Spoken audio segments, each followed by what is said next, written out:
Dr. Erdi, we have started. So thank you, first of all, for being in my podcast. I'm very happy to be here, and really don't know why did I get the invitation. Huh? I tried to prepare. Mm-hmm. Of course, I remember that you were in my class in cognitive science, and I asked you to start some classes with meditation. Yeah. Which were 5 minutes meditation. Actually, it worked well. And I'm not totally comfortable with this meditation. I grew up in this rationalist worldview, but my daughter Zsuzsi was a very different spirit in certain sense that I have, and she's a big fan of meditation. So I've heard about Kabbalah Zen and others, and you were there. Oh, meditation might be useful to have the class. So I think this is the origin of our friendships. And thank you for inviting me. What you would like to achieve? You know that I have a Hungarian background, came here somewhat more than 20 years ago. We had an established life in Budapest somehow. There is a history behind why we are here.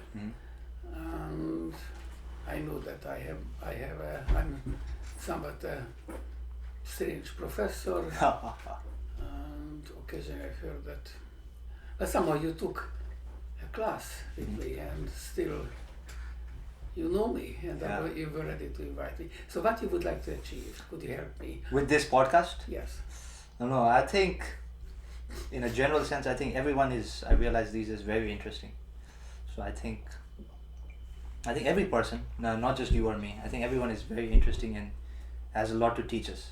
That, but also I found your subject very interesting. I think what you teach, and because I was not able to understand it immediately, because I feel other things like economics or computer, I'm more able to say, okay, this is this. But what you teach, I found it very interesting because I thought it's like a new way where you combine many things into trying to understand the world. So I think that, or just even your life, because I found out you came from, or you were from Hungary, and I thought it'd be very interesting and I could learn many things. Yes, I came from Budapest, and Kalamazoo College has been awarded by a special professorship called the Henry Luce Professorship. Yeah. Henry Luce was one of the founders of the Time magazine. Of Time magazine? Time magazine. Okay. And they had a professorship for 28 years or so, and they don't, I'm a scientist, whatever it means, and they don't support pure science, and the grant was to apply computational science and related areas to social situations, cognitive science, and somehow I got this professorship, which originally the grant went for 6 years with the possible extension, for another 3. So we came here for 9 years, after 22 years, and still we are here, and there are serious family debates and discussions and fights when to go back. And it's not a secret, I am the most senior professor at the Kalamazoo College, and I don't have any desire to retire, but still we have a family in Budapest and also social life, so I might want to try somewhat more time in Budapest. This is the future, and I will try to negotiate to keep this dual life that I find very interesting. But you grew up in Nepal, and I guess you came 2 or 3 years ago, now. Yeah. And so I know that. So if you have a conversation, and I also have the right to ask you, so how do you feel yourself to be here in the United States of America, actually in a small city, not so small actually, Kalamazoo? How is it from your perspective? I think for me it was very good, because I think when I was back home I was less independent, because my parents took very good care of me. So it was they used to help me with everything. So, but when I came here, it was I was by myself, so I had to take care of myself. Apologies for interrupting. So are you here so far, or big distance, because you wanted to escape from the I don't think house? I don't think escape, but in Nepal actually it's very interesting. In certain schools, I think the more well-off schools, like the schools that have kids whose parents are well-off, have better jobs, most of the kids want to go abroad to study. It's like almost, it's called brain drain or something. Yes. So where like lots of the highly educated people, they see their future abroad. So I think I was just one of the people. And in our school, it was almost expected that once you finish your, 11, 12, then you go to America or Australia or So UK. you were in a very special high school, I guess. I think so. Like when I look back now, I realize because not many schools were, because we learned in English. Yes. And like we were taught in English. And it was, like most of my friends are now in like either in America or like Australia, India. So lots of going abroad to study. Yes. So for me, it was not like going away from my parents, but it also helped me learn to be more independent. How do you think to return to your home country? When I will return, or How do you feel about this? my You grew up there. no, I love Nepal a lot. Yes. I love Nepal a lot. I grew up there 18 years, and I think I need to do eventually something to help Nepal because Yes.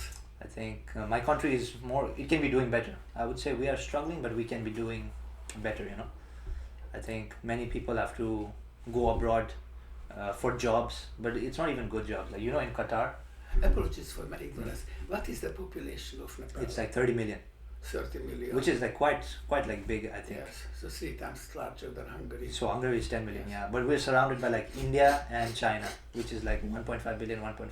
So we're very small in comparison to them. So I think Nepal has many like good possibilities, but it's not been like fully utilized yet. So I think that. So eventually I see myself going back, helping Nepal a bit. Yeah. Yeah.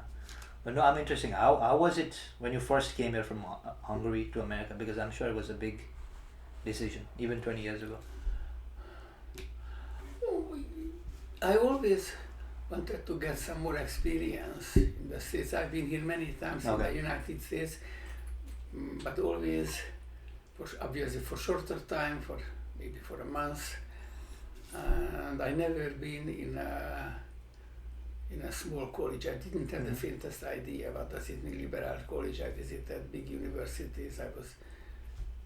My main research field was for many years computational neuroscience. And we wrote a book about neural organization with a colleague and friend of mine who was at the University of Southern California in LA. I visited him several times, and many times in East Coast and everywhere. I didn't know too much about the Midwest, and certainly nothing about liberal college. And I don't know, but it looks I'm still here, so probably there's nobody forced me to remain here. And I'm not a born teacher. Okay. And Why do you say that? because I'm interested in the good students, so I'm teaching on the right side of the bell curve, and generally I don't give bad grades for others. And so everybody has the right not to learn and to remain stupid. That is her decision, his decision. But in each class I find several students whom I see on their faces that they understand my special educational philosophy and Central European sense of humor, which some Americans just don't take it, and so I'm not very proud of it, but several times in the student evaluation it's written that Dr. Erdi is the possible worst teacher. And so there are students who were not sufficiently rapid to drop the class after the first week, so he remained there. And some of them suffered very much, but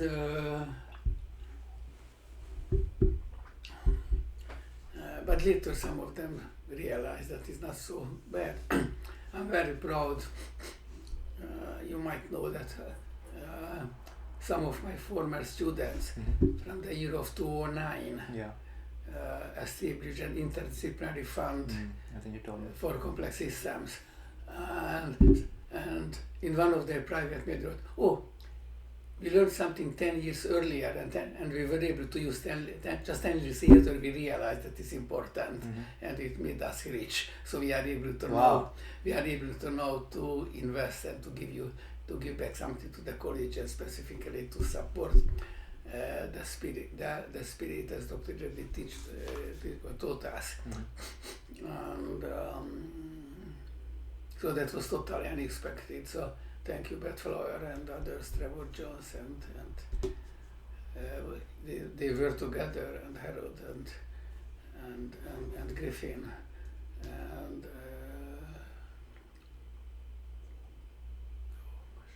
Can you tell me what it was that they learned from you? Yeah. Could you tell me what they learned from you that they used? I taught complex system classes and computational neuroscience. These are not typically undergraduate classes. But I believe I also, hopefully, I learned them how to think about the world, and so they didn't have to memorize 2 paragraphs of a book, and some of the students would like to memorize, and that you cannot memorize, you should understand. Okay. And so I don't know. I believe generally each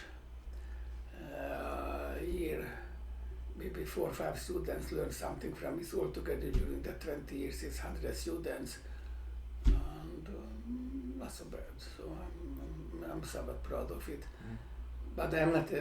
I'm more a mentor than a teacher. So I'm ready to, and those students who are close to me remain close. Many of them, and I follow their life. Dr. You said how to think about the world, like you teach them. Yes. So if there was a person who, like, a person who wanted to learn how to do that, how would you, like, what is the steps, or how would you, how would we start? So life is problem solving. Okay. This is something what I could say, and life has some goal, and it's not shame to tell what is your goal. I would like to be happy. Okay. And do you think that's the goal for everyone? No. You might say that is a too selfish perspective, but I don't believe it's shame to tell that yes, I would like to be happy. Maybe it's also not bad to make happy our families, but there is a philosophical perspective which says that broadening the moral circles. So there are some people who are interested only in themselves, they're in the family, and then with the larger and larger circles, and whether or humans should be involved, everybody, or animals and plants. So where are also there is something about long-termism. Are we interested in the next 5 minutes, the next 5 years, or how the world will work during your lifetime? Or maybe you might be interested. I have 2 grandchildren. I might think about their life, and or a longer perspective. Some people say that we should think about 600 years. Okay. That is just a number. Numbers are very dangerous. I remember. And so yes, this is what I can tell. And so life is about solving problems and reaching towards a goal that you have, or? Yes, I'm not. So this is difficult.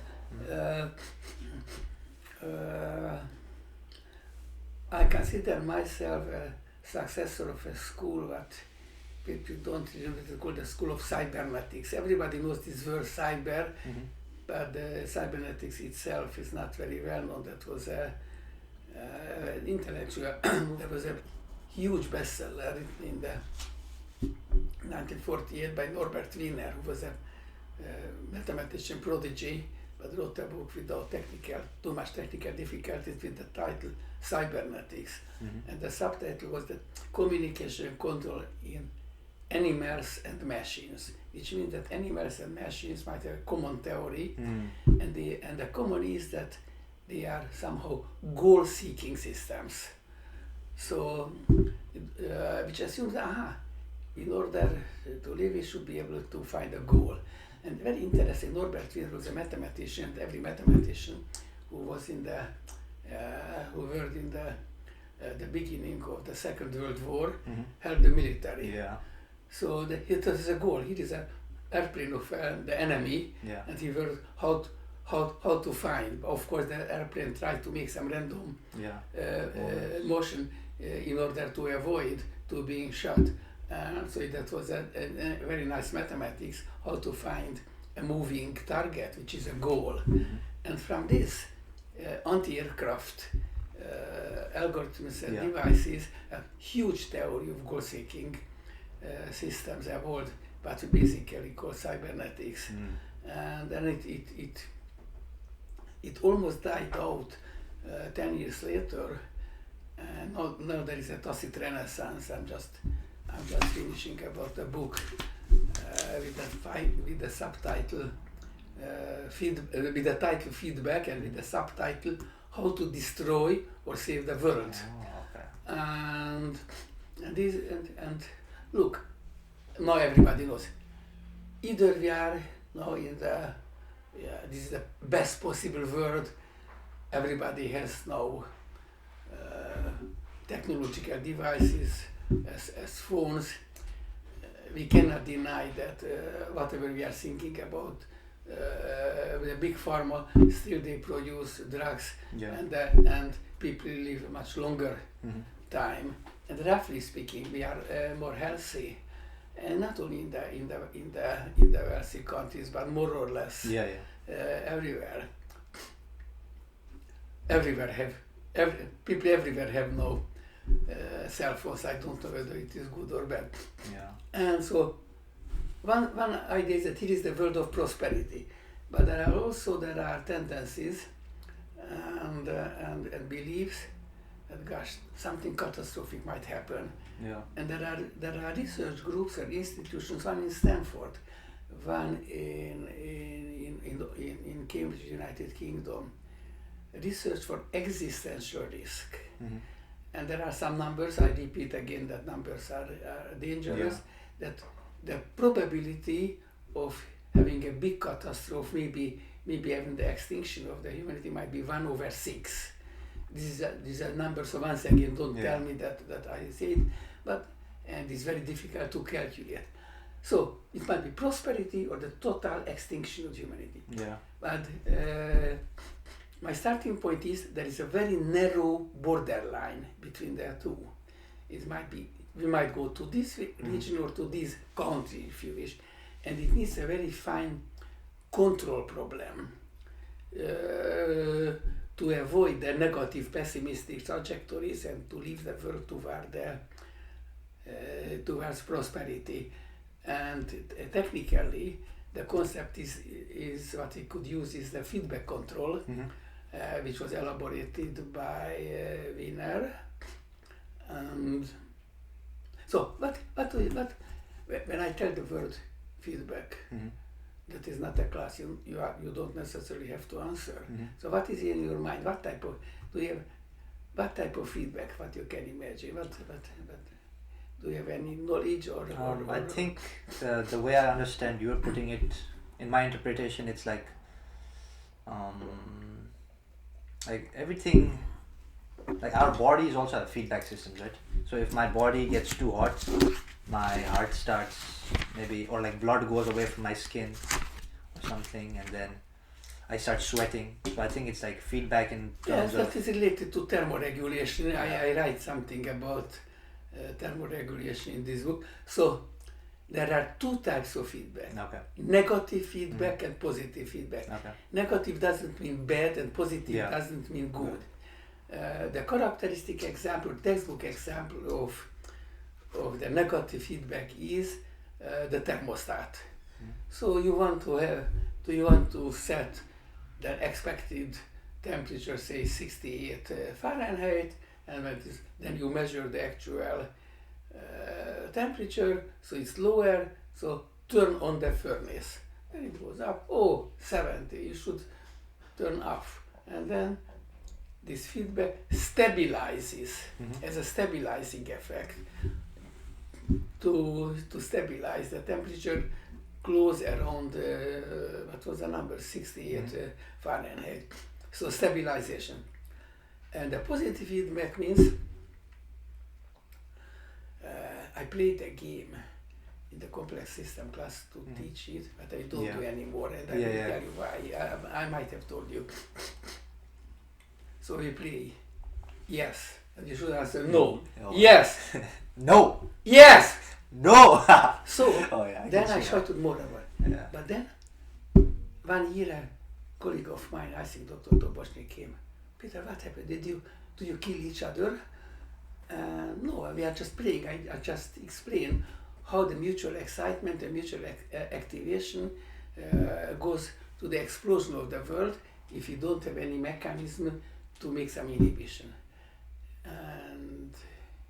But the next year there was a shot at the MSU, and that was just like a year ago. And then the atmosphere of the college was, gosh, I don't want to do anymore because the atmosphere is different, and I just want to make people to be frightened, and I tell the story, but we don't shout anymore during the. So positive feedback is a reinforcement or an amplification of the small differences. It goes. So can you give me example? Another example? I give one example is a specific mechanism to the onset of epileptic seizures, when neurons. Oh, I think Sharia was talking about. Pum, and the brain blows up. Yeah. Or. Oh, it's like a self-reinforcing loop. Yeah, that is that's basically a self-reinforcing loop. Something similar happens with the stock market. Before the stock market crashes, there is a huge increase. You are a business major, right? Yeah. Did you learn what was the first stock market crash? Maybe not, but I know in like 1918 or Black Friday 1907. But that was not the first. The first was the Dutch tulip bulb mania. Yeah. That was around 1634. People were mad. Because tulips are nice. I've heard that some people that sold their house. Yeah, to buy a tulip. And to buy tulip bulb. And then there was some. So it went. There was 1 month when there was a 20-fold increase in the price of the tulip. But it's never sustained forever. At a certain point, there is a market crash. There was a slight governmental intervention, and then there was a very rapid crash. There is something happened in 1711 that was a South Sea bulb. South Sea.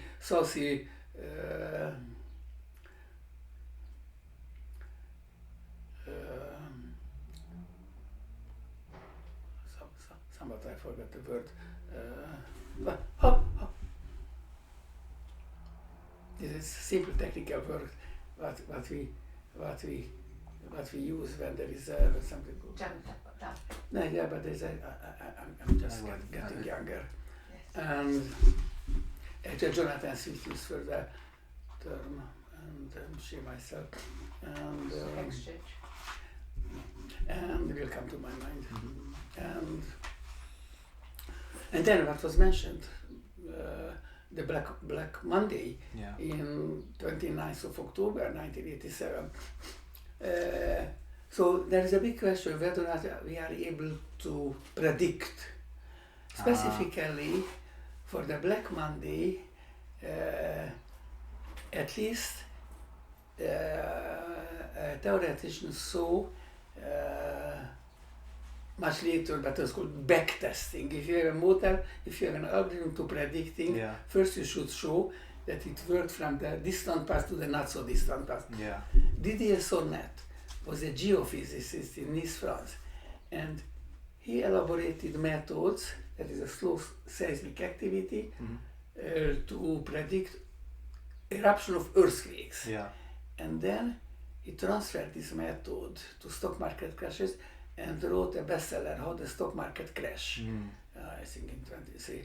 And he showed that in some type of crash is slowly accumulating. Of course, there are some crashes when it happens and a politician tells something stupid and there is an immediate answer. But many times, as during earthquake eruption, slowly. Or like volcano erupting. And then there is an eruption.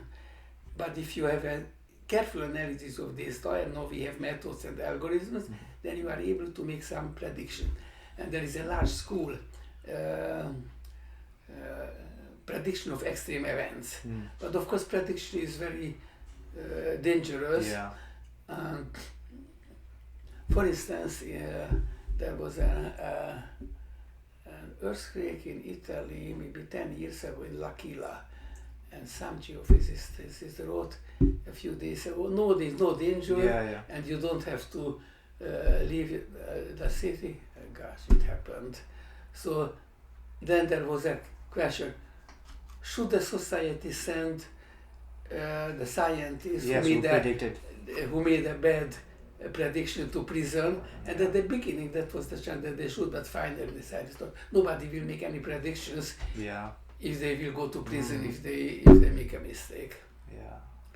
And so we have this negative and positive. So positive feedback is one that like self-enforces itself, or like one will lead to another. Yes, second is called autocatalysis and self-amplification. Economists occasionally call increase return.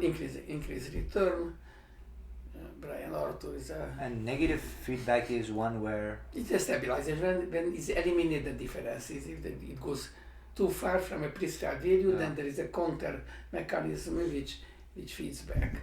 So like what would the example be? Like maybe in society, it would be like if a society, like in Iran, they go too, like the Shah was too, say, Western, then they go a bit like very like orthodox, something like that. Oh, maybe yes. It's I wouldn't like to such a big generalization, but we have not only simple negative positive feedback, but everything negative and positive feedback loops, and of course technology is full with feedbacks.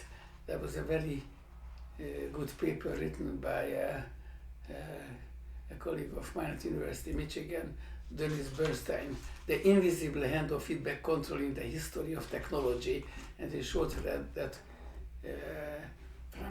from the ancient Greek water clock and the mechanical clocks and steam engines, and now with the electronic age and the stabilization of airspace.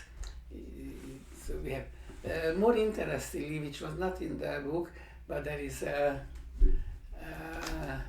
early application of feedback control, which was popular, which appeared in a Disney movie, Moana. Really, I love that movie. Do you know? I love that movie. So, I know. I love that movie. So Moana is a girl in Polynesia. Yeah. And they have a catamaran. So there is a specific technique that this Polynesian built in order to stabilize this ship, and basically that was the first, as we believe, technological applications of feedback control. So I wrote it. I was very happy to find it,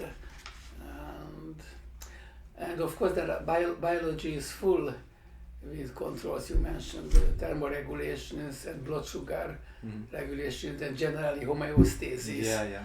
And then there is another about the economic world, because there's one school class.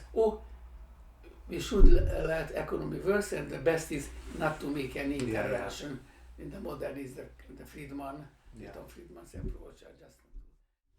Could you actually tell me more about Moana, or because I think we could talk more about that, or how it used like the system you're talking about of like self-correction? So feedback control is an invisible thread in the history of technology, and probably like humans. The Polynesian ship was the first which intuitively used this concept of self-stabilization, and it had a huge effect because they were able to sail for a very long distance. So that would be positive feedback. Yes. Okay.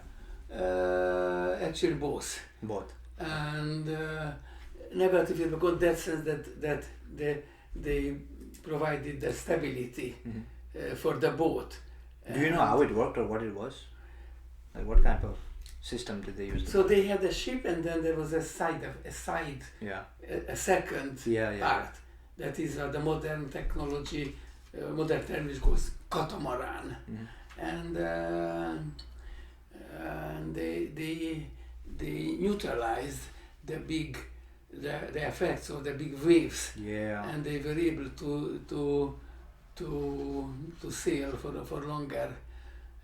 For a very long distance, and so in that sense it is a negative feedback, and then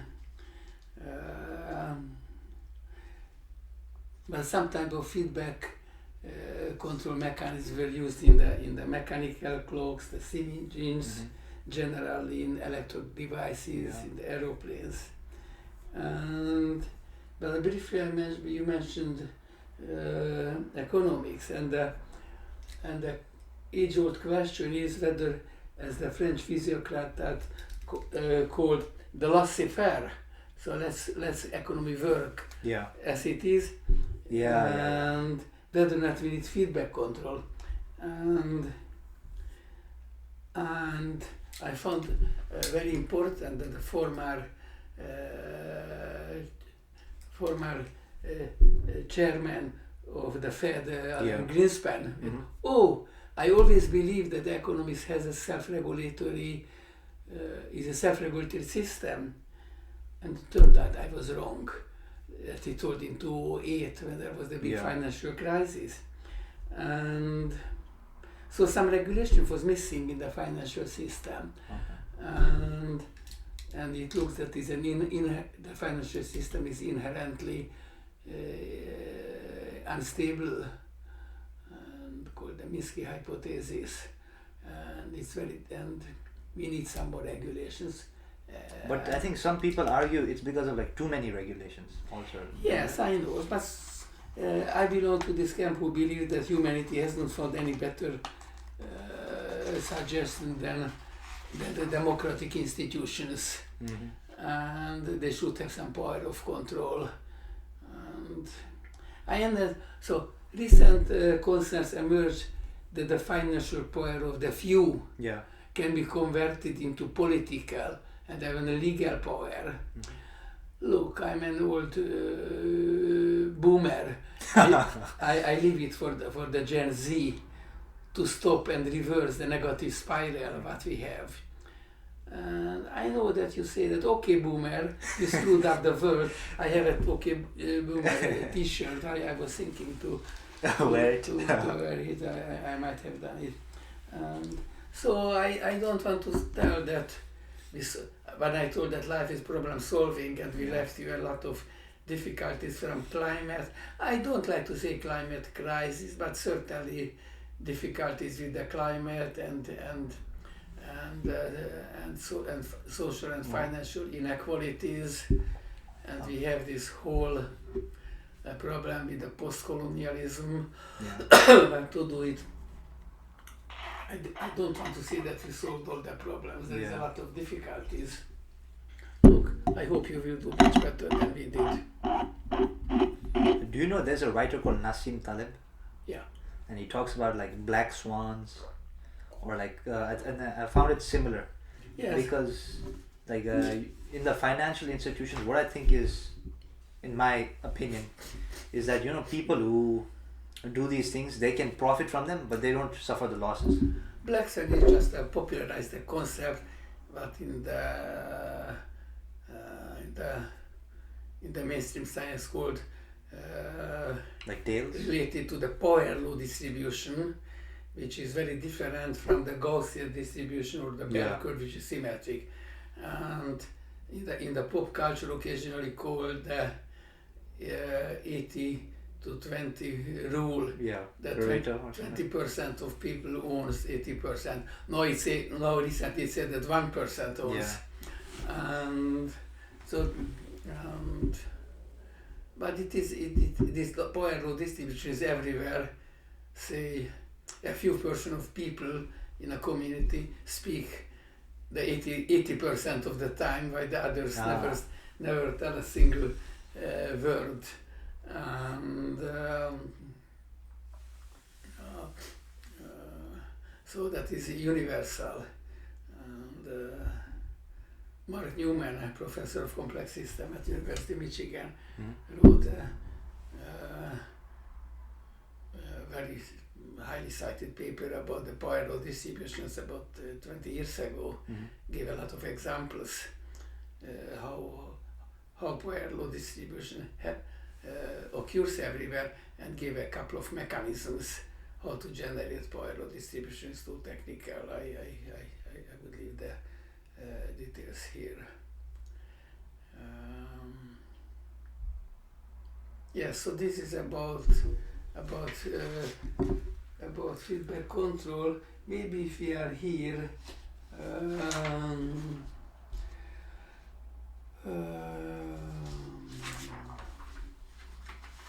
so there's positive and negative feedback, and there are many things that have either or there are many things that combine both of them, like the Polynesian technology. Yes. We need both of them, and generally we need a balanced, Yeah. balanced feedback loop. So could you give me an example in our society where we have these loops that aren't balanced, or that could be better balanced? Like maybe are different, like it could be anything, like economy, environment, military, like society, culture. Like where do we see these loops, and how can we like better understand them? So look, as you know how feedback control works now in technology and biology and economics, and also in the global environment. I was interested also more generally about more interested in natural and social disasters. Yeah. So we have these natural disasters from earthquake to tsunamis and forest fires, and we have social riots. So how much social riots do we need? Yeah. And there is a question. If there is zero, it means that the society is dead. Yeah. So if there is no social riot, then there will be no change. If it is too much, and we are not able to leave our house because our burning is also that.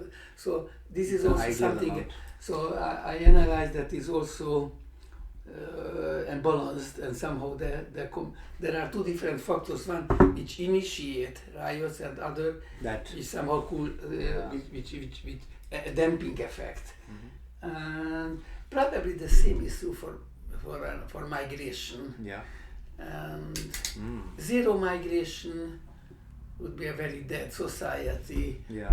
Migration was very important in many respects. Partially, mostly the people who were creative and were able to make some risk, decided to leave their countries from this and that reason, and proved very efficient in the new field. And so we need migration, but certainly it also should have a limit. There is not accident. There are countries with more or less a national characters. Yeah. And this is a difficult question whether the migrants should keep their own culture or should be dissolved in the home culture. Probably again both. We cannot expect to give up our origin, and generally immigrants, it's nice if the second or third generation still knows something. And generally if I see occasionally some Hungarians whose grandparents came here, English, and they saw it, and we learned something, and they say, I shame myself, but I didn't learn anything. Yeah. That was just very interesting. I had a student, and and who had a Hungarian grandmother, and the only Hungarian word called szennyes, which is the Hungarian version of the laundry. What? Laundry. Oh, laundry, okay. And it's a szennyes. And then his grandmother would okay, do the laundry, do the szennyes. And so we need compromise, and we should find balances, and the combination of positive, negative feedbacks helps that. It is not a silver bullet. I don't want to say it will solve everything. I don't have anything better. Yeah. From this, I remembered something that said, forest fires, like forest fires. When apparently, if you like stop small forest fires, that will lead to a very big forest fire, because things accumulate. Like imagine if they're like dead trees. So this is a typical example for positive feedbacks. Yeah. And when there is just a single tree started to burn, and there is a theory which says when the whole forest will burn out. The theory called percolation theory, and there is a threshold phenomenon. Either there will be only a small fire, and after a few trees burned out, they will stop, or if it is larger than a threshold, then there is no stop, and the whole forest will be subject of destruction. So these are very important. There are two qualitative outcomes, either small or very big. And there are many similar phenomena called bistability, which has two different scales. Occasionally it's not continuous. There are low prices and high prices, and there is a little changes in the circumstances, and there is a sudden jump from low price to high. So it's like almost like two states that are very different from each other. Yes. Like maybe ice and water, or it's something similar as water and water and vapor. So I lived in the Celsius world. So, me too. So you know that 100 Celsius is the boiling point. So from 96 water, 97 water, 98 water, 99, 100, gosh, it's totally different. It's exactly. This is called phase transition, and this phase transition is very well known in the physics. There are the first order, second order phase transitions, higher order. Really? And something similar happens in the social world. And there were some interdisciplinary research fields. One was called catastrophe theory in the 1970s, and another was called Cybernetics. It was Hermann Haken from Stuttgart, and who investigated what they call the non-equilibrium phase transition, but not in biological and social systems. And so there is a dog. It might be very aggressive or remaining silent. A riot in a prison. There is some it might be stopped. Slowly, just people start to do something, some little cooperation. At a certain point, erupts. So these switching mechanisms are very important, and I'm very interested in this mechanism.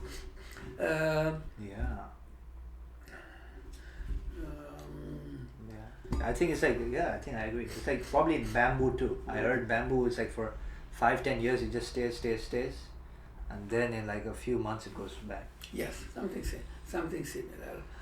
And interesting.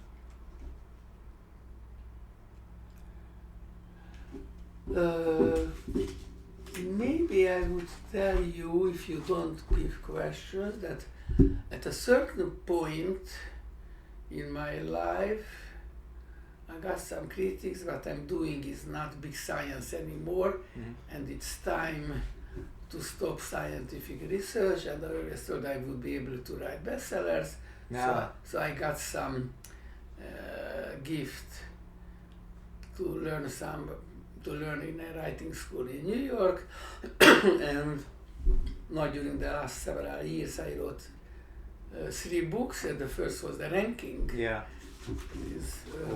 That was published by the Oxford University Press and was translated to a couple of other languages, and mostly it went well in the East Asian countries.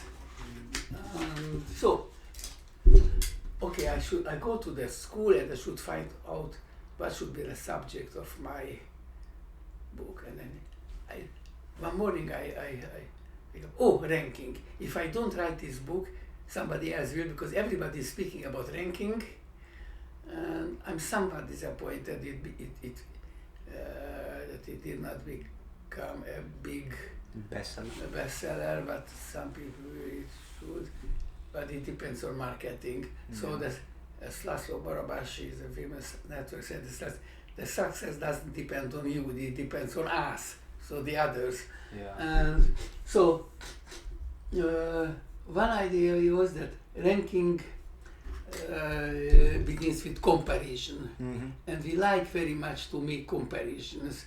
We like to compare ourselves to others, who is the strongest, richer, nicer, who has and you are too young, you don't know, but you will learn soon if you go back to Nepal. High school reunions, they are very important events to compare yourself 10, 20, 30, 40 years later when you look around. First of all, in this our age, still we are in a life. And then my hair became grey probably 10 years later than the average in my class. So they were very angry. Peter still has brown hair. Now they are happy because now I am also grey. And so we have a lot of comparison and the question of ranking and rating. So I use two terms, ranking and rating. Rating is when we assign, say, a number, assigned to an object or to a people, then grading, that is rating. And then if in all object has a rate, then you can make an ordered list. And this is what is called ranking. And in principle, a grade should be given independently on the others, but every teacher knows it doesn't go that way. If you give a grades, it is impossible to always to be objective, and there is some interaction with the grades, and intuitively we compare students that she was better than the others. And other is that societies are hierarchical, and so related to social ranking. But social ranking is not restricted to humans. And have you heard the expression pecking order? So that is chickens. And it goes back, there was a Norwegian boy, about 10 years old, who spent his summers in a suburb of Oslo, capital of Norway, and spent his time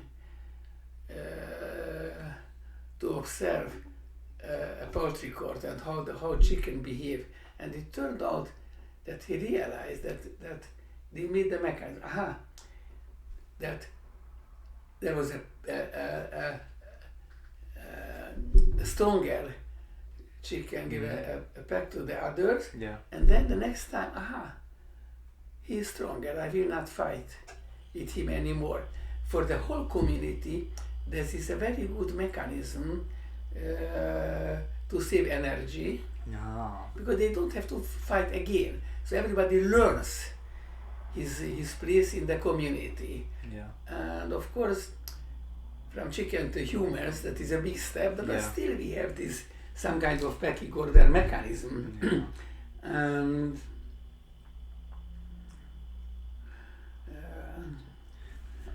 another topic that was very important for me related to ranking. Ranking, there are three different things: the reality, the illusion, and the manipulation of the objectivity. Because we make this ranking in order to be objective. We like to be seen as objective. In principle, we like this expression, what is called objective reality. which refers to anything which is independently of our conscious awareness or perceiver. And there is another expression called subjective reality, that is anything that depends upon some conscious awareness or some perceiver. Yeah. So objectivity is associated with concepts like reality, truth, reliability, and so how we can object? Okay, the tallest buildings is objective. I don't know. What is we it should building? believe in secondary information. If I read that this building is 533 meters, I will believe it.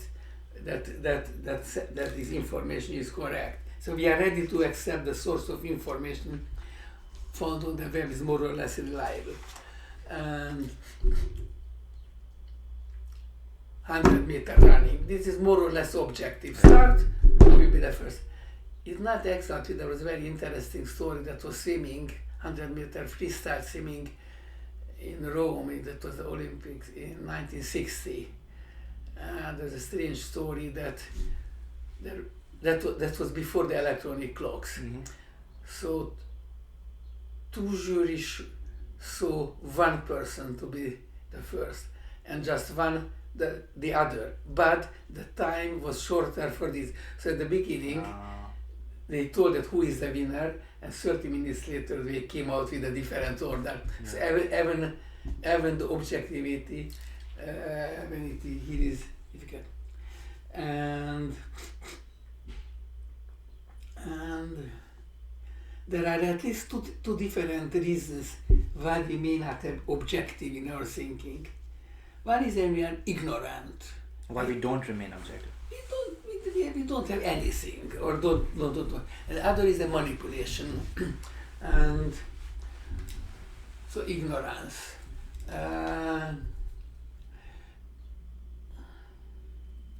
So we know well, these teachers, that incompetent students overestimate their knowledge. And competent students already know what they don't know, so they underestimate themselves. So there is a self-confidence, knowledge self-confidence goes well, oh no, goes back, and then it comes back. That was the Dunning-Kruger effect in social psychology. And so society is based on these metrics. Should we I don't know, but should we do or should not? Should not. And I cannot deny, and there are books against the tyranny of metrics. That it is known that in policing the number of cases solved, crime rates, other statistics have been manipulated to produce a better result. And well-known anecdotal cases that surgeons who avoid treating risky patients so not to reduce their performance measures. And in education, teaching to the test. Actually, I'm very proud. I spoke about these student evaluations, and one student once wrote that other teachers teach how to they teach for tests, and Dr. Erdi teaches us for the remaining part of the life, and not just to pass a test. And so I told you that I was proud for this. And so when you have a job application, you cannot avoid it. You will be ranked. And so somehow we construct some metrics to evaluate performance, and of course metrics can be gamed. I cannot deny. SAT score. But if you don't do, then we don't have anything better, just verbal evaluation. So my general suggests what I expressed in the book: trust, but with caution. We never bring now any shopping without consulting with the internet. So recommendation systems. And of course there are occasionally some false reviews, and there are many anecdotes about false reviews. But I read a number a couple of years ago that 14% of the reviews should be false, which means 85% is not false. So, and so trust, but but be cautious, and mostly so college ranking. Everybody uses, nobody likes. Yeah. And but maybe the schools at the very top like. Yes. So we have our modern obsession with university ranking. Yeah. And the story goes back to 1983.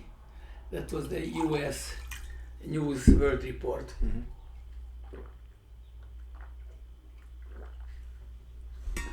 Very good blue raspberry. Yeah, looks tasty. So it went to the mass media 40 years ago. And but how does it work? I told you that ranking starts with comparison and the rating. Yeah. So it should be some rule how to assign a number of schools. And then there are some indicators. So what matters? Say the volume of a library. Because that is an input data. If you have a larger library, probably the students will have more opportunity to learn. Or but you're right, like every metric can be gamed because a university can think to be higher, I just need to get a bigger library. But there is one specific maybe Nobel Prize winners. I think that's a good one. This is a different topic and we might go there, but I would like to finish with the reputation of schools. In some system there's a reputation. But how does it work? And who gives I asked President Jorge Gonzalez. Yeah. So he gets a list. And so probably there are 50 schools, say, similar to us. And I guess he visited maybe 10 of them. Mm-hmm. But what does it mean he visited? I guess he went there, he was picked up at the airport, they got a dinner, then they attended the board meeting, then went to the football game, maybe saw some other administrators, maybe very accidentally one or two senior faculty, maybe 2 students. 2 days later goes home, oh, I was there. A year later, that was a list. It was a fantastic steak. What I get for dinner, it will get a so, higher rank. High rank. So I might be exaggerating, but this reputation and in some rules, reputation might has an effect of 25 or 30%. So it's a lot.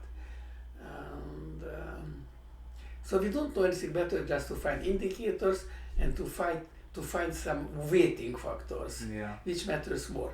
But these weighting factors are totally subjective, and if you change the weighting factors, you get a different list. That was rank reversal, and Malcolm Gladwell wrote a paper in the New Yorker in 2011 about reversal ranking.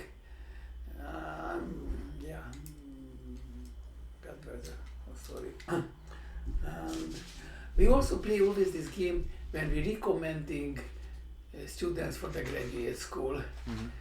And one of the provider is a CollegeNet. There is a question, a list of questions when you should locate the students as first 5% between 5 and 10, 10 to 30, first half, second half, so on. And there are to 6 to 10 different elements in the list. Ability to work independently, motivation, honest, maybe something more about the personal character, writing and ability to work in a group. So I asked my colleagues, how much time do you spend? 2 minutes. So there are some so-called, call them as micro-rationalists who really collected data of students in the decades, and they have data about 10,000 students. But still they also will not do I calculate the average. We have some intuitive feeling. But we do it this is an honest game. Generally we give a little better than the students deserve, but we also know that who will read this evaluation will not, that probably want to help a little the students, but we are not dishonest. So I multiply it with 1.2 and she will divide by 1.2. We play this game. Wow. And one thing that I never do, I never give a pure excellent or pure, because if I do, I believe that the reader will have that I was not too good. I was not sincere, and I just wanted to help the students. So I always, first I will send, even if a student I want to support very much, I would like to identify her weakest point and to give maybe not, I will not locate her in the first 5%, just maybe the second or maybe just in the third category. And then they will know that I was careful and just I didn't like pum the best. But you know, this is influencing their life. So there's a recommendation for graduate students, and based on this game, they will be accepted or will not be accepted. So generally a student applies for a number of different graduate students. So first of all, if I don't want to recommend, I say it's better not to ask me. So I do it only for those students who are above a certain threshold. But of course there are different schools, and if she's not the best, I will find one school, probably the weakest, where I will give a better set of grades in order to help her at least to the Western Michigan University engineering, which is not necessarily the best engineering school.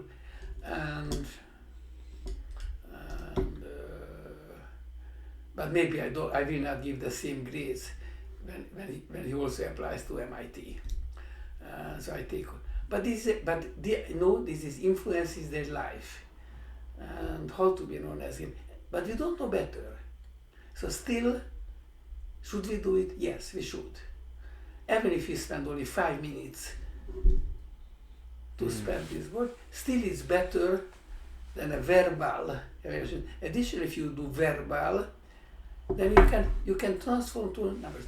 You know, I said good, very good, excellent, and ever since so if you have a verbal, it also could be converted into numbers. If you're good, then I will give 3, very good 4, excellent 5. So it's a difficult game. I believe during a long life, more or less, the positive and negative deviations from the reality will compensate each other. And I always tell the students that I have hundreds of emails, Dr. Erdi, I got B+, but I believe I would have deserved to get at least an A-, and I have a 0 number of emails, Dr. Erdi, I got an A-, but I should have deserved only for a B+. I always tell to the students, probably you also heard this. So ranking game is good. Ranking game might be bad, we cannot avoid. And we don't have to love it, but we should live with it. And like use it, but you said, what was that? Use it, but with caution, or what did you say? Trust, but caution. Trust, but with caution. And so everybody reads the recommendations. And should I believe it? I didn't know there were like 2 parts in Budapest? Oh, Two was it that one like East Hungary, West Hungary? No. No. Yes and no. So obviously this Budapest as Buda and Pest, and maybe a third one called the ancient Buddha or O Buddha. So the three parts were technically united in 1873, and then that was the birth of Budapest. That was during the Austro-Hungarian monarchy, and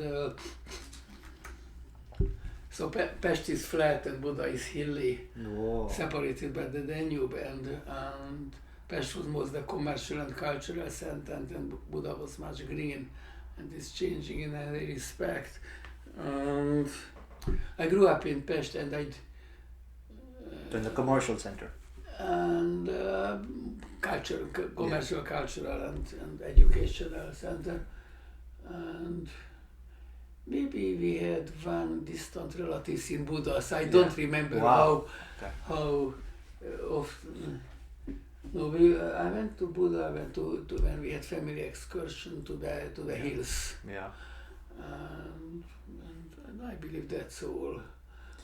That's interesting. How can like a city normally people think it's like one thing, but there's like two different. Like, are the identities different of people? Is it culturally different, or is it more similar?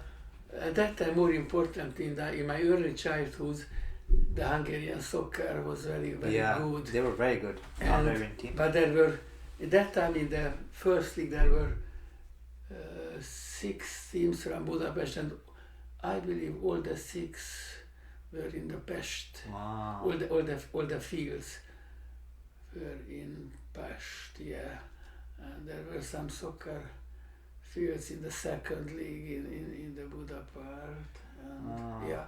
So it's a long story. And we have our part 1 in the Buda side, and sure.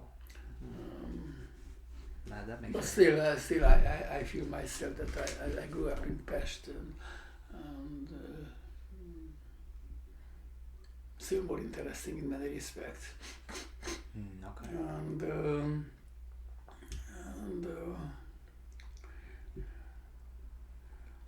in the downtown of Budapest, the real downtown, there is a club. When I had the book launch event of the ranking, and interestingly, when I was there, I saw some of my friends who they were friends for decades, and they were sitting in this room 20 meters apart, and they didn't want to make any eye contact. So I asked them, you don't know, they don't talk to each other anymore. Wow. And actually there was, and I also at that time, I also had some problem with the friendship, so, how I'm thinking about the reparability of relationship. My next book will be about repair. And that was in 19th of December, that was before the COVID, 2019. And 10 days later there was a traditional, doesn't exist anymore, party when I met a distant but very pleasant, nice girlfriend, Drutchas, who is a social psychologist, and I told her, teamed up. Zsuzsa, I'm thinking to write a book about repair, but I am not sure whether it's good. Peter, it's a fantastic topic. And so she wrote me several emails in the next couple of days. Interim, I came back to Kalamazoo. Okay, it's very dangerous to have a co-author. We should think of 3 months, that we are able to write together a book. It's like a marriage. And then somebody says yes, and I also thought when they ask when I got some question how the collaboration worked, that I told them that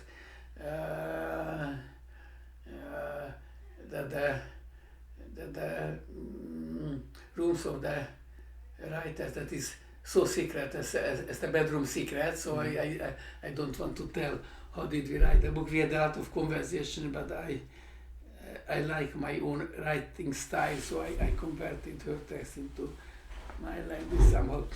So we had several motivations to write this repair book. That was the personnel that we saw too many broken relationships around us, and should and could they be repaired.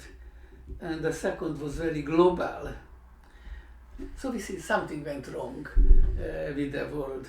We see the food waste and hunger, cheap clothing for the rich, and manufactured in conditions close to slavery in other parts of the world, and climate change. I don't like very much the expression climate crisis, social inequality, natural social disasters, and so what we should do with this. And third, well, we are separated with the one generation, but we lived in a poor country. So repair culture was very important. That was the social norm. And when we were thinking about the book, we had an aha moment. We have so many resources. So resources, of course, this phone, but we also resources each other, because if you want to make a series of podcasts, you need people who talk. And of course, I'm happy to be invited, and I also hope that if you have this podcast, maybe some more people will learn about these books, will buy it. It will not be a huge commercial success, but still. But of course, there are other resources. There are global resources, including the air or the water or the ocean. And what we will do if these resources are impaired? There are a lot of unintended consequences of the economical and technological development. So, disposable products. In the 1950s, in this country, that is the United States of America, between the 40s and the mid-50s, there was a 30% increase, whatever you measure, the richness of people, not necessarily GDP. So people, I thought, oh, we have money. We can afford now house, decent education to our children, 2 weeks vacation, a car with 4 wheels, some nice lunch and dinners, and then, so industrial development happened. Then disposable things, plastics. Oh, it makes our life easier, we just dispose. So there was,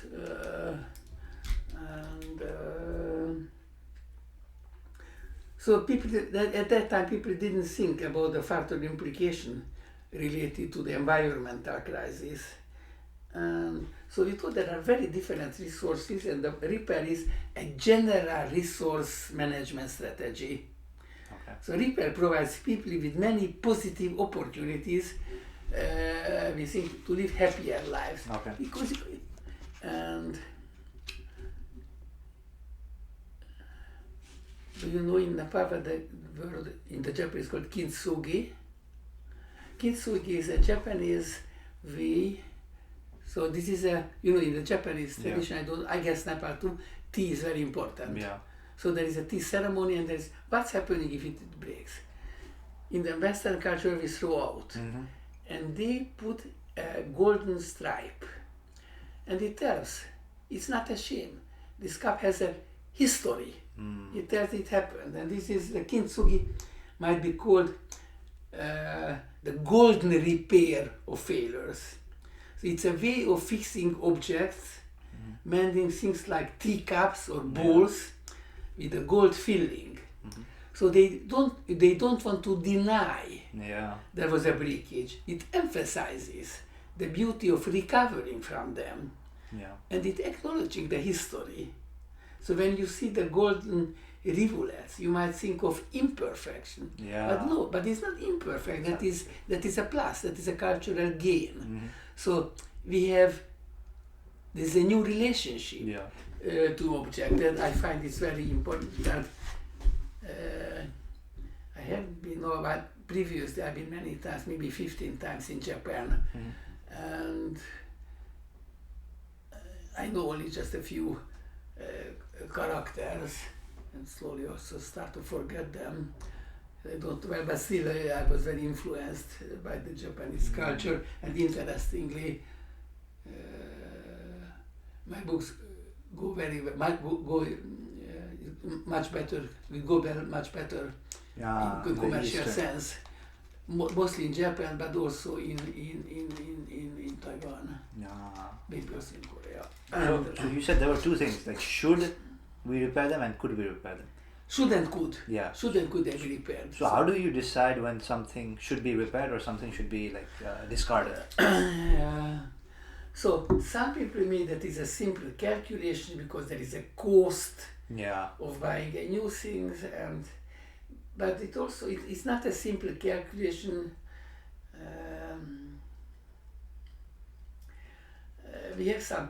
We might have some emotional attachment to these objects. So still we like, I bought this when I had my big birthday and we were in San Francisco. That was more than 7 years ago, and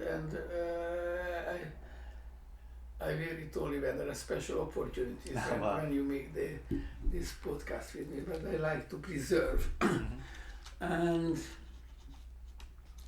have you heard the expression planned obsolescence? Planned obsolescence? Yes. No. So. But I think I could know. General Motors introduced a new production and marketing strategy to design construction of new models for just at the beginning for 2 years, just for a single year. And so there was a built-in or planned obsolescence can be implemented in order to have a new superior model. Probably even to make more money. Yes. Like Apple has something similar. Yeah, I will tell another historical event. That was the light bulb conspiracy. I think I know. So the goal of the bulb industries was a systematic reduction in the capacity. At the beginning, they were able to construct bulbs. More or less, the operating time was 2,000 hours. And the goal was to reduce it to 1,000, but precisely 1,000 plus minus 2. So they are able to almost precisely predict.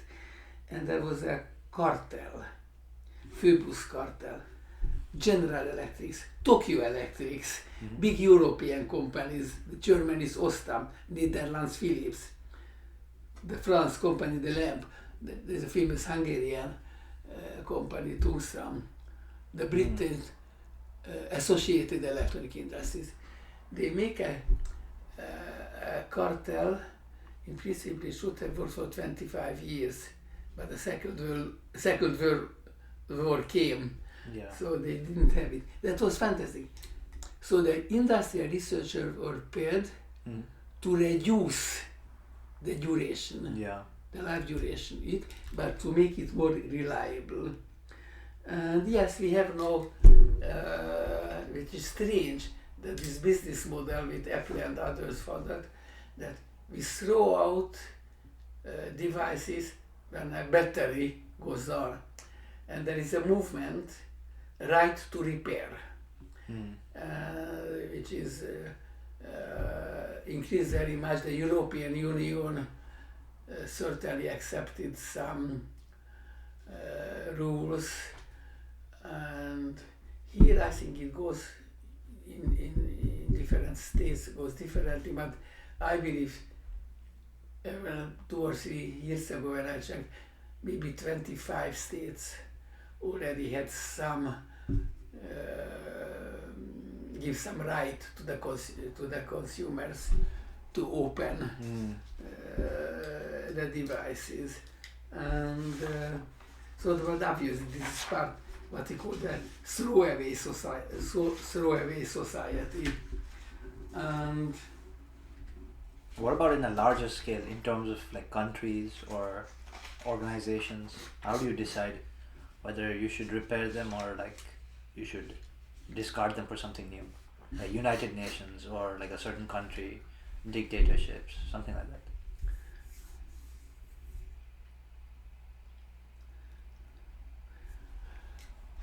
We don't have a world government. We cannot believe. So there are these goods which is important for everybody. I would believe that ocean or air, and this is something which doesn't belong to a specific country, and how the decision should be made. And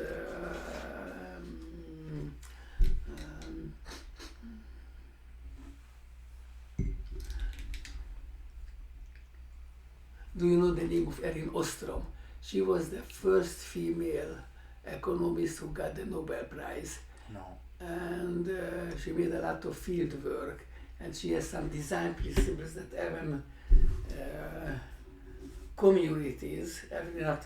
So you cannot control everything from top down. Yeah. You need reliable communities, and she elaborated some design principles, how communities able to find out some design principles and to defend the environment and still to make some laws which will be acceptable for others, and so about resources, there are the individual levels, and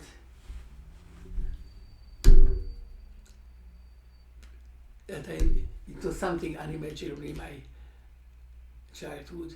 Students tell, Dr. Erdi, I burned out. No. Individual level, and it looks that people feel burnout when the internal resources have been exhausted, and a long weekend is not enough to recover, and this is something that is strange, and I believe that people try to be successful and they drive themselves over their own physical and mental limits. And at the societal level, so somehow we should avoid the collapse of societies. And so, as I already told, human societies are problem-solving organizations. So if there is a conflict between the interests of the decision-making elites in the short run and the long-term interests of the society as a whole, then the problem solving will fail. So when a society as a whole does not have the cognitive capacity to provide an appropriate response in critical situation, then it will collapse. I believe that was behind the Iron Curtain, but we saw the collapse of the Soviet Union. That was unbelievable. But I grew up behind the Iron Curtain. I never imagined that it might happen in our life or in the life of our grandchildren. But somehow now retrospectively see that was a situation that was not stable and cannot be sustained. So this is a textbook example of catastrophic event when the society didn't have the problem-solving ability.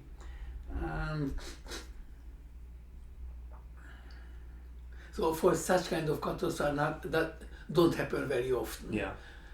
Collapse of the Berlin Wall. Yeah. Fantastic. And so so what's happening when things go? So first of all, we are able to repair things which were at a certain point they were good. Yeah. So now there's a question about the golden age. We like to say, well, it's not good now, but it was much better 20 years ago, 50 years ago, 200 years ago. And it looks that golden age was not so golden anymore. Now, then also there are different mechanisms how things which are already good, what have impaired. First of all, there is irreversibility. And I think it's like when you're cooking an egg or something. Yes. And so irreversibly damages relentlessly with us. Here are the natural macroscopic processes. They have directions. Soup cools down. Yeah. You have maybe the cold fruit soup. Do you have any cold soup in your culture in Nepal? Just warm soup, I think, not cold. Like not cold, yeah, warm. You have only one soup? Warm, like hot. Warm? Hot. So you don't have any? No. So in some cultures there are cold soups. In Spain it's famous with the gazpacho. Oh, I didn't know. Okay. This is the vegetable soup. And kalte Obst soup in the German culture. Hungary is part of the German culture. So this is something. And milk turns sour. Yeah. And fruits and vegetables rot. So sometimes we don't see it coming. And there is something, the spontaneous glass breakage. That some of them was very famous, I think in Toronto, in one of them, in Big Tower, some glass just broke with windows in high-rise buildings. And no apparent cause. And so we have this breakage and collapse of things, individual level. In some countries, historically larger the ratio of the suicide, for instance. In Hungary it was strong for a while, and I do believe one reason is that Hungary is between West and East Europe. Yeah. So Hungarians, we Hungarians defended West Europe against the Turkish and other type of Eastern, but we are never accepted as the emancipated member of the Western culture. So they have this problem. Well, I might be totally wrong, but probably I'm not. And so this is also good. So what's happening when things will be wrong or there is some change? There are two possibilities. Back to normal. So there is a small change and it goes back. You can imagine it is a volley, and there's a ball. You kick up the ball, it's not stable, it goes back. But if you have a big kick, it might be another ball and you don't know what will happen. This is transition to the new normal. Okay. And probably in social situations, we might be now towards a new normal, but we don't see. But roughly speaking, so we had this throwaway society. The expression of throwaway society appeared in the Life magazine that was very popular in 1955. And that was happy. Okay, we are able to throw away because we have the capacity to renew. Nobody had any second idea about the environmental effects. And then it turned out it doesn't go that way. And Rachel Carson Phoebe's book, The Silent Spring, was published in 1962, speaking about the responsibility of scientists and what will happen if we neglect the environmental effects. And so we are in the transition towards the repair society, and so we were once a repair society, or were we not? Yes, I do believe in the poor countries, people had this instinct that things should be repaired, and there were small versions when our impaired shoes since we played soccer 10 hours each day, were improved. So we knew that everything could be repaired, should be repaired. That is somewhat different in the with the human relationship, and Zsuzsa, my social psychologist friend, has, if I call my friends 3 times and she never calls me back, probably we have too much distance anymore in terms of our interest, and maybe it's better to accept that is irreparable. And now we have this problem, repair of communities. We have these terrible school shots. So how these communities could be repaired? There is and there are also technical problems. Should we have the same building to use as school, and some school brought a decision to demolish the school and to build a new school 5 miles away. And so this is somehow repair the mentality of their communities.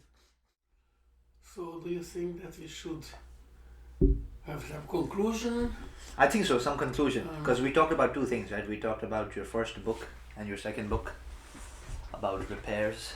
So the first book was the ranking and the repair, and now the third will be about the feedback, and mostly what I find very important, how to destroy or save the world. And I believe that probably the most important for your generation to avoid existential risk and catastrophic risk, and we should learn from the past, and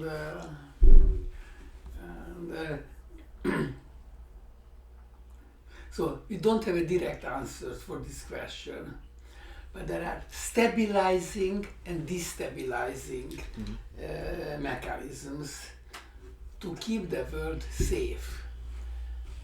And so this is the world of prosperity, the world of catastrophe, and there are many different events from natural disasters and what will happen with the climate and these huge social inequalities.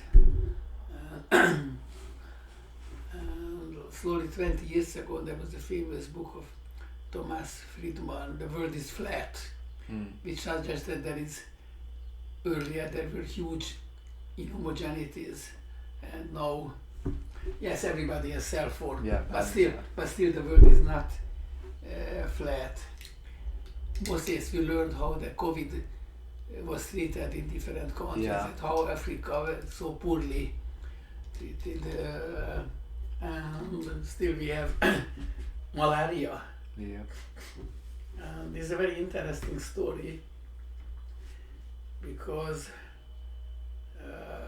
the pesticide DDT, which was forbidden in the 50s because they had a malignant nature, but this is the best drug against malaria. So there is a trade-off.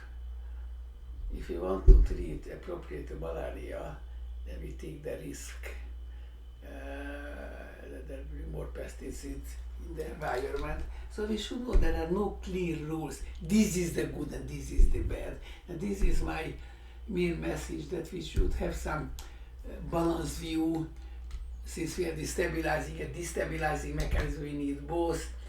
And somehow we should be able to accept it's very difficult that other people have different perspectives. And so I like these 2 words, competition and cooperation. We need both. Both the molecules, I'm a chemist by training, need competition and cooperation, and that competition was good. That was a driving force in the industrial world, and we don't have to like capitalism very much, but this competition was the driving force, and we cannot deny the huge industrial development with all these negative consequences. And, but it changed the world. We had steam engines mines, we had big factories, then we had oil, and we had electricity. And of course, it implied the destruction of the environment. And this is something that I'm thinking as a next project about, to think about the unintended consequences. Since we have a very limited cognitive ability, and we are able to see a few steps forward. Even in the chess, of course, there are the very best chess players can, but this is a finite game, and and it's very, and we have a very strong cognitive limit. We are not able to. I know that you know that you know that you know, and we are not able to follow maybe just 3 or 4 levels, and so we don't see these unintended consequences. Of course. So, should we blame? No, I tell in a different way. We had polyvinyl chloride, PVC, and polyethylene, and they helped to have cheap clothes for a huge population. Then turned out that now there are too many plastics in the ocean. But that was an unintended consequence. Should we think backwards, that is chemists who discovered the mechanism of polymerization, how to make from monomers, small molecules, these huge polymer molecules, which are the chemical basis of these products, probably cannot blame them. But of course they couldn't see it. So we have to accept that we live in a world when we see only a very, very limited part. And I teach this in complex system class in the hope that we see the scope and limits of predictability. A big mistake what we can do if we try to predict something which is inherently unpredictable. If you have a coin, head and tail, of course you are not able to predict what will the result of the next drop. It might be head or tail. It doesn't depend on the previous data. It is totally independent. So if you say that, oh, I will be able to predict, then you make a mistake. You can't. Even if you have a statistics, probably there is something also in some financial game that you cannot predict. So we have to accept the limits of the predictability. There are strong debates among the modelers who try to predict the future of the climate. And it looks that the models are strongly nonlinear, and in many cases they will lead what we call technically chaos, but chaos is a mathematical expression, and it means that among others, that it is very sensitive to small changes to the initial conditions. In the pop culture is called the butterfly effect. If you in Brazil, and there will be the tornado will happen in Kansas, of course that is just a game. So, and most likely these climate models are like that. Have this internal, inherent nonlinearity, which means that we are not able to make long-term predictions. And this happened with the very famous model of the weather prediction. Edward Lorenz, who did at MIT in the early 1960s, basically developed this, what is called the butterfly effect, that it is impossible to make predictions for an intermediate term, even not to the climate, even the weather. Due to the nonlinear nature of these models, the famous Lorenz model. So not because the meteorologists are stupid, but they are just nonlinear. This is the limits of our ability to predict. And of course our goal is to widening the limits of predictability, but to accept that limits exist. And I think this is something as a final message, and I don't believe I can't tell anything else more. So I think would that's like to finish with this. To act scope and limits for the predictability, and to try to widening the limits. Just I repeat myself and accept there are limits. On the same way, to accept that the ranking game occasionally gives some result what we don't like, but next time we will get some award but we are not necessarily deserved for it. So in a during a long life, things will average out. Wow. Hopefully. Okay, Thank you for the opportunity. Thank you. Do you have any final message for yourself in the future? Maybe you can look at it and any message to anyone else, or we can end here. First I would like to wish you good decisions for the next stage of your life. Thank you. And sooner or later you will graduate. Yeah. And hopefully you will find out a good way what should be the next stage of your life. Yes, sir. And good health and good sense of humor.